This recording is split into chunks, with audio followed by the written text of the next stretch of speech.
Hello friends, welcome to another class. Today I'm going to show you how to draw cross sections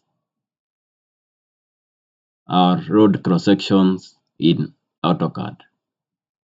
So I shall just open on my Excel sheet. I can say that we are going to use two softwares, that is the Autocad and another software that we call SWDTM. I am going to share the link in the comment section below. So this is the SWDTM extension.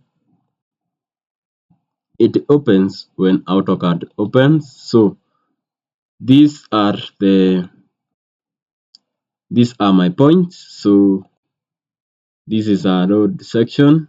So in the first change, that was 0 plus 0, 0, 0. These were the reduced levels.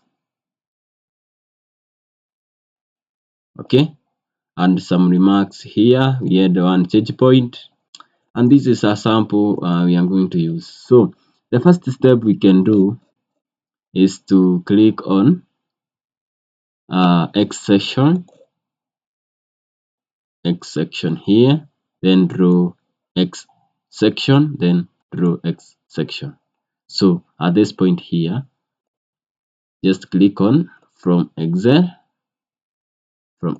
file. Okay, then come to your Excel sheet,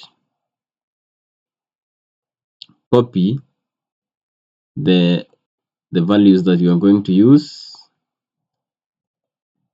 then click execute, and these check boxes will be highlighted, so you can check on draw all.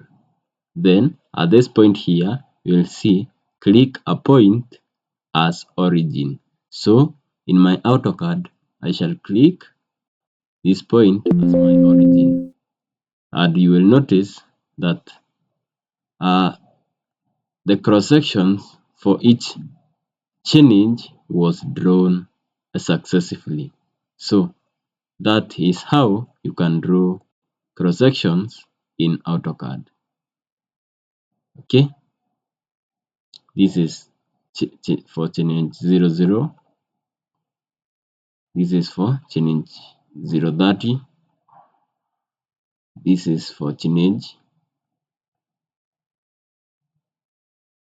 090 up to change 180 as per our Excel sheet here. So that was all for today. Please feel free to like, share and subscribe to our YouTube channel.